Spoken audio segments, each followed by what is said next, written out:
मित्रों नमस्कार। Parameter of law के इस चैनल में मैं आपका मित्र रिटायर्ड जज अशोक शर्मा आपका हार्टली वेलकम करता हूं।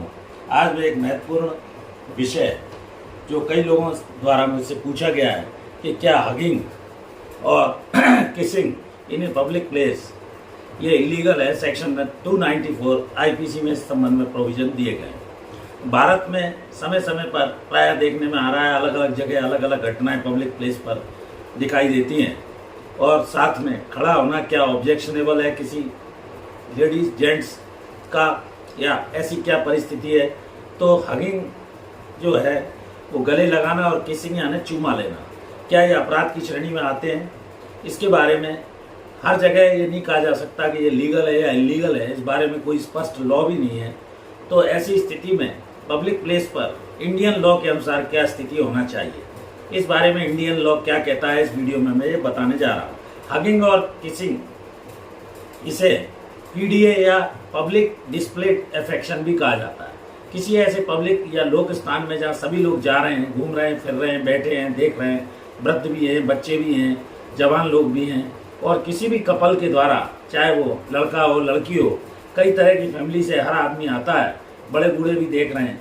पीडीए लीगल और इलीगल कैसी स्थिति बनेगी, मैं इसे उदाहरण के तौर पे आपको समझाता हूँ। 2018 में कलकत्ता सिटी में यंग अनमैरिड कपल थे। वो मेट्रो में सफ़र कर रहे थे और इतने पास पास और चिपके हुए खड़े थे कि क्लोज चिपकने के कारण लोगों को एनॉयड हो गए लोग, और ये मानते हुए उन्हें यंग कपल को हैरेस करके मेट्रो से उन्हें धक्का दे दिया गया। पब्लिक में क्या ऐसा किया जा सकता है? ये पहला इंस्टांस था 2018 का। इसके बाद जून 2022 में मैरिड कपल के साथ जो अयोध्या का मामला हुआ, उसमें सरयू नदी में पति ने पत्नी को किस कर दिया और ये इसका वीडियो वायरल हुआ कि वो होली पवित्र नदी थी, काफ़ी क्रिटिसाइज हुआ। मैरिड कपल भी पब्लिक में ऐसा शो नहीं कर सकते, ऐसा माना गया। तो कोई भी ऐसा एक्ट जो एब्यूजिव है, ह्यूमिलिएट कर रहा है दूसरे को, तो लोग क्या है उसे कपल को डराने धमकाने के लिए कि हम आपके घर पर ऐसा बता देंगे जो आप स्थिति में थे, आपको ऐसा नहीं करना चाहिए। इस डर के कारण अनमैरिड शादी किए बिना वैसे भी ये करना गलत है सोसाइटी के हिसाब से।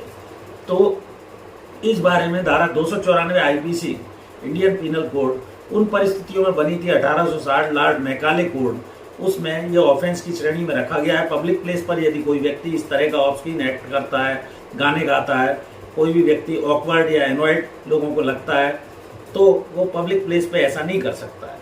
लेकिन 292 में भी ऐसा ही ऑफेंस लगभग दिया गया है। जैसे रणवीर सिंह का अभी न्यूड फोटो कुछ दिन पहले आया था, तो इसमें सिंह 294 में सिंपल और रिगरस टाइप का इम्प्रिजनमेंट और 3 माह तक की सजा और फाइन से दंडित किया जा सकता है। ये बेलेबल ऑफेंस है, इसमें जमानत हो जाती है। कॉग्निजेबल ऑफेंस है, जिसमें पुलिस आपको अरेस्ट कर सकती है। नॉन कंपाउंडेबल है, जिसमें समझौता नहीं होता है।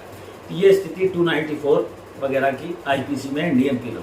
अब जनता जो है अनकंफर्टेबल आपकी किसी एक्ट से ऐसे में हो रही है, या लोग इस तरह का एक्ट कर रहे हैं, तो क्या होगा?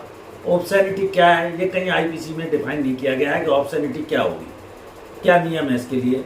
आपके लिए थिंकिंग पर आपकी डिसाइड करता है। बहुत से लोग ब्रॉड माइंडेड होते हैं, बहुत से बहुत पुराने विचार के, संकीर्ण सोच के होते हैं। कोर्ट को भी केस टू केस इसमें सारी एविडेंस को अप्रिशिएट करते हुए, ऑफेंस के इंग्रेडिएंट देखते हुए, परिस्थितियों की साक्ष्य पर मामले को डिसाइड करना होता है। जहाँ तक कॉन्स्टिट्यूशनल राइट का प्रश्न है, आर्टिकल 19 में freedom of speech and expression Bharat के संविधान में दिया गया है। गले लगाना, पास किसी को खड़े रखना या एक्सप्रेशन का माध्यम हर एक व्यक्ति का अपनी सोच के हिसाब से अलग अलग होता है। पेरेंट्स अगर पब्लिक प्लेस पर किसी बच्चे को चूमते हैं या गले लगाते हैं तो इसको ऑफेंस नहीं माना जा सकता, क्योंकि पेरेंट्स का ये अधिकार है। फ्री डेमोक्रेटिक कंट्री है हमारी भारत, लोकतंत्र है, स्वतंत्र। फंडामेंटल राइट जो है वो भी एब्सोल्यूट यहाँ नहीं दिए गए हैं, उन पर कुछ सर्टेन रेस्ट्रिक्शन भारत के संविधान में लगाए गए, जैसे पीस एंड मोरालिटी, डिसेंसी रखना, मर्यादा का ध्यान रखना। तो हो सकता है मेरे लिए कोई चीज़ डिसेंट मर्यादा में हो सकती है, दूसरे के लिए ना हो। पब्लिक प्लेस में कोई भी व्यक्ति ऐसी ऑब्सेनिटी या डिसेंसी, मोरालिटी हर व्यक्ति के सोच के हिसाब से अलग अलग हो सकती है। कोई लड़की छोटे कपड़े पहन सकती है, लोग उसे बुरा भी मान सकते हैं, लेकिन हर लड़की की ये चॉइस है, हर किसी को हक है कि वो अपने हिसाब से कपड़े पहने। आर्टिकल 21 जो इंडियन कॉन्स्टिट्यूशन का है वो कहता है life and personal liberty of the person, जीवन और व्यक्तिगत स्वतंत्रता का भी अधिकार भारत का संविधान में दिया गया है। तो इस बारे में एक केस लॉ हुआ था माननीय सर्वोच्च न्यायालय का, अत्यंत महत्वपूर्ण है। Pawan Kumar versus state of Haryana. इसमें माननीय सर्वोच्च न्यायालय ने ये कहा है कि सोसाइटी समय के हिसाब से इवॉल्व होती जा रही है, डेवलप होती जा रही है। जो चीज़ 50-60 साल पहले एक्सेप्टेबल नहीं थी, हो सकता है आज की परिस्थिति में वो एक्सेप्टेबल हो। सेक्शन 294 आईपीसी भी 1860 की आईपीसी में बनाया गया और तब से अभी तक प्रयोग में आ रहा है। पहले कोर्ट को ये डिसाइड करते समय इसलिए देखना चाहिए कि सोसाइटी इवॉल्व हो रही है, सोसाइटीज़ के व्यूज़ चेंज हो रहे हैं। हाथ में हाथ डालना आज के युग में अपराध की श्रेणी में नहीं आता है।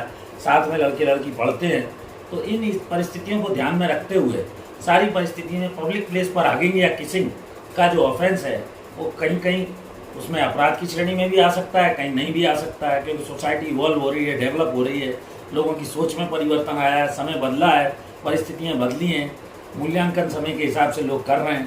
तो आजकल इसमें इस विषय पर मैंने इसलिए आपके समक्ष प्रकाश डाला कि कई लोगों ने हगिंग और किसिंग को पूछा था कि अगर पब्लिक प्लेस में किया जाए तो क्या वो सर ऑफेंस की श्रेणी में आता है या नहीं।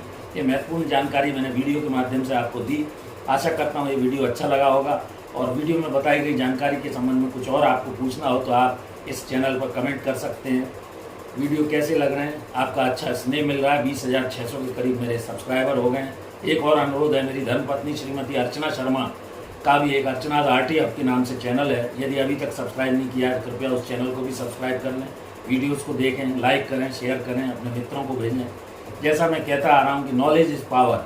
मैं आपका मित्र रिटायर्ड जज शर्मा आपको विधि की छोटी छोटी जानकारियाँ जो कि हर व्यक्ति को जानना चाहिए देने का प्रयास कर रहा हूँ।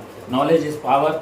तो कृपया मेरे चैनल से जुड़े रहिए और यदि अच्छा लगा हो तो इसे मित्रों, समाज के लोगों को, दोस्तों को, परिचितों को, सबको भेजें। Thank you for watching video. इस वीडियो में यहीं तक, कल फिर मिलते हैं नए वीडियो।